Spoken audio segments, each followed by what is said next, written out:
২০২৪ সালের জুলাই ঢাকার রাজপথ উত্তাল। নিপীড়নের বিরুদ্ধে হাজারো ছাত্রছাত্রীর প্রতিবাদে রং ছিল একটাই, লাল।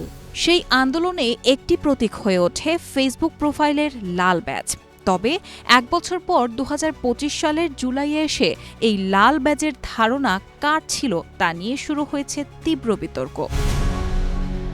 গতকাল থেকেই সামাজিক যোগাযোগ মাধ্যমে ছড়িয়ে পড়েছে একাধিক দাবি দেওয়া। ঢাকা বিশ্ববিদ্যালয়ে শিবির সভাপতি এস.এম. ফরহাদ দাবি করছেন, এই প্রতীকী প্রতিবাদের আইডিয়া ছিল তার নিজের। সাদিক কাইম আমাকে জিজ্ঞেস করতেছিলেন এটা কি করা যায়, পরের দিন কি প্রোগ্রাম দেওয়া যায়।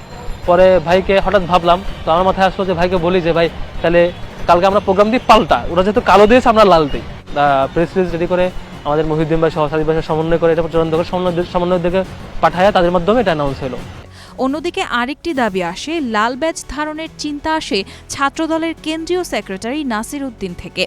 এমন দাবি তুলে বৈষম্য বিরোধী ছাত্রনেতা আব্দুল কাদের বলছেন, কালো ব্যাজ ধারণের বিপরীতে লাল ব্যাজ ধারণের প্রস্তাবনা ছাত্রদল সেক্রেটারি দিয়েছেন। তবে শিক্ষার্থীরা বলছেন, লাল ব্যাজের কৃতিত্ব নিয়ে বিতর্ক রাজনৈতিক বিভক্তির প্রতিফলন মাত্র। কারণ এই ব্যাজ শুধু একটি সংগঠনের প্রতীক নয়, এটি হয়ে উঠেছিল সমস্ত ছাত্র সমাজের অভিন্ন প্রতিবাদের রং। আমি মনে করি পুরো জুলাই গণ অভ্যুত্থানে যদি কারো ক্রেডিট থাকে সেটা হলো বাংলাদেশের জনগণের। হয়তো এটার একটা কোঅর্ডিনেশন ছিল, কিন্তু এটা কোনো একক দলের কোনো কোঅর্ডিনেশন হয় নাই। প্রধানত স্বতঃস্ফূর্তভাবে একজনকে দেখে আরেকজন এইভাবে হয়েছে।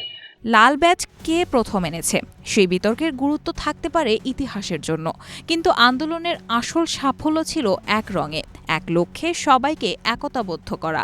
আজও সেই লাল ব্যাজ আমাদের মনে করিয়ে দেয়, প্রতিবাদ শুধু কোনো সংগঠনের নয়, প্রতিবাদ হয় জনতার।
জুলাইয়ে আমাদের আন্দোলন করার প্রধান মোটিভেশন ছিল যে স্বতঃস্ফূর্ততা।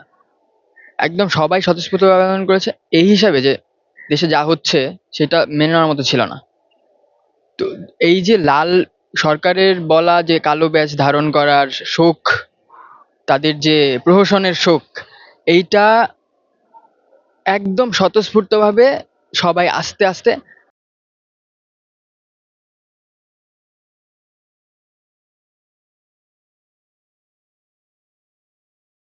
তো কোনো দলের এই কৃতিত্ব একার নেয়ার যে ক্রেডিট কাড়াকাড়ির যে রাজনীতি এখন চলছে, সেইটা ভেবে কেউ করে নাই বা সেটার জন্য কেউ করে নাই।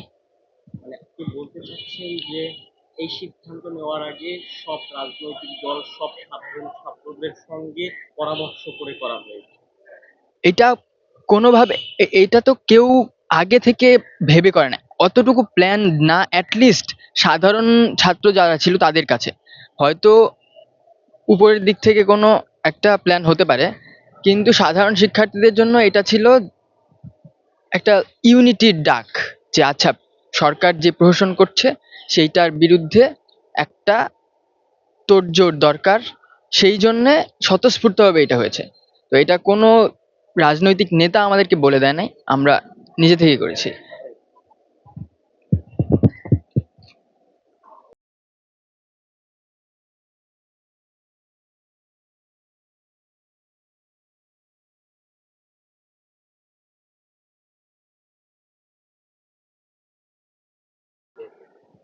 বসু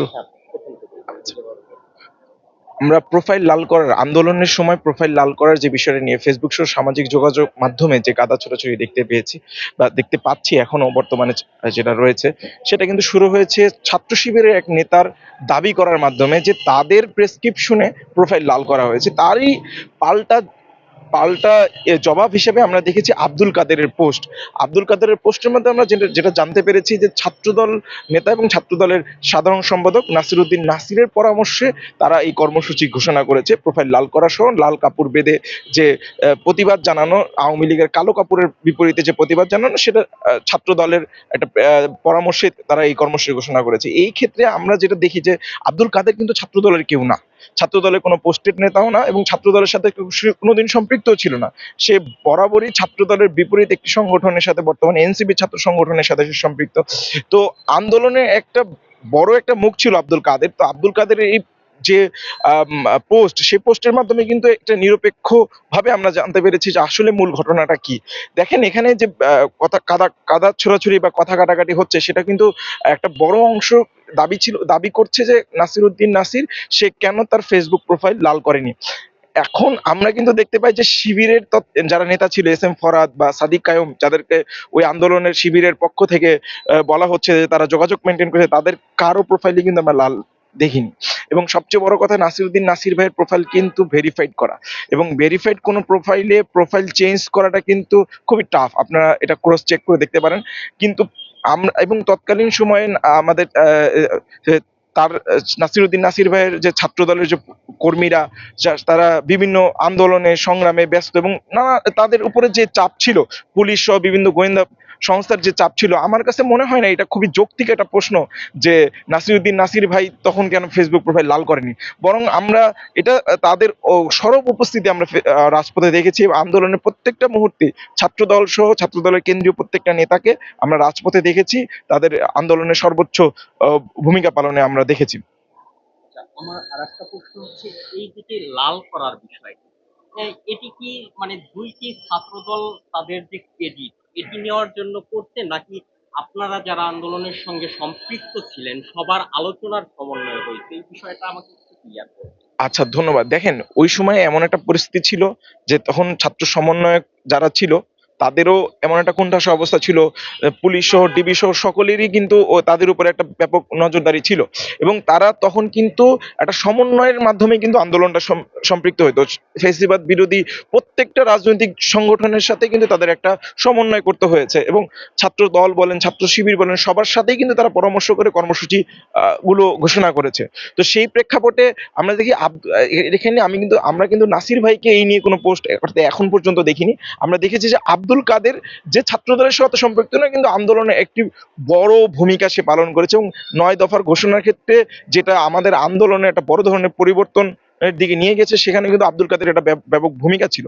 সেই ক্ষেত্রে আমার কাছে মনে হয় যে এটা একটা সেই নিরপেক্ষতার জায়গা থেকেই সে আসল যে ঘটনা, আসল যে সত্যটা কার সাথে ওই সময় তার বিভিন্ন জনের সাথে কথা বলতে হয়েছে, ছাত্র দলের সাথেও তার কথা বলতে হয়েছে, শিবিরের সাথেও কথা বলতে হয়েছে, বিভিন্ন কর্মসূচি উভয় দলের সাথে পরামর্শ করেই তাকে ঘোষণা করতে হয়েছে। কারণ রাজপথে এই দুটো দলের কর্মীরাই বেশি সক্রিয় ছিল অন্যান্য দলের প্রেক্ষাপটে, বা অন্যান্য দলের শক্তির থেকে এই দুটো দলের শক্তি তখন অপেক্ষাকৃত বেশি ছিল। সেই প্রেক্ষাপটে আব্দুল কাদেরের যে পোস্টটা, আমার কাছে মনে হয় যে এটা নিরপেক্ষভাবে ওই সময়ের এই প্রোফাইল লালের যে ভূমিকাটা, কার কতটুকু ভূমিকা ছিল বা আসলেই কার পরামর্শ এটা করা হয়েছে, সে সত্যটা আমাদের সামনে তুলে উঠে এসেছে। আমি মনে করি যে প্রোফাইল লাল এই বিষয়টা আসলেই ওই সময় একটা সিগনিফিকেন্ট ভূমিকা পালন করেছে। আমরা দেখেছি খালেদা জিয়া সহ তারেক রহমান এবং রাষ্ট্রের যারা ফেসিবাদ বিরোধী আন্দোলনে বড় বড় মুখ ছিল দীর্ঘ ১৭ বছর, তাদের প্রত্যেককে প্রোফাইল লাল করতে দেখেছি এবং এটা কিন্তু যারা তৎকালীন সময় আমরা আন্দোলনের রাজপথে ছিলাম তাদের জন্য এটা কিন্তু একটা ব্যাপক ধরনের উৎসাহ এবং উদ্দীপনা কাজ করেছে। এবং যখন আমরা ফেসবুকে ঢুকেছি এবং দেখেছি যে প্রায় বাংলাদেশের ম্যাক্সিমাম জনগণ যখন তাদের নিজ নিজ প্রোফাইল লাল করা শুরু করেছে, তখন কিন্তু আমরা একটা উদ্দীপনা পেয়েছি। আমরা মনে করেছি যে না, বাংলাদেশের জনগণ আমাদের সাথে আছে। আমরা তখন আমাদের আন্দোলনে আলাদা একটা স্পৃহা এবং উদ্দীপনা এবং উৎসাহ পেয়েছিলাম। এই ঘটনা কোনো ব্যক্তি সংগঠন বা ছাত্র সংগঠনের এককভাবে ক্রেডিট নেওয়ার কোনো এখতিয়ার আছে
বাংলাদেশের মানুষের জীবনের নিরাপত্তা, সমাজের ন্যায় বিচার প্রতিষ্ঠার জন্য আমরা এক দফার সিদ্ধান্তে উপনীত হয়েছি।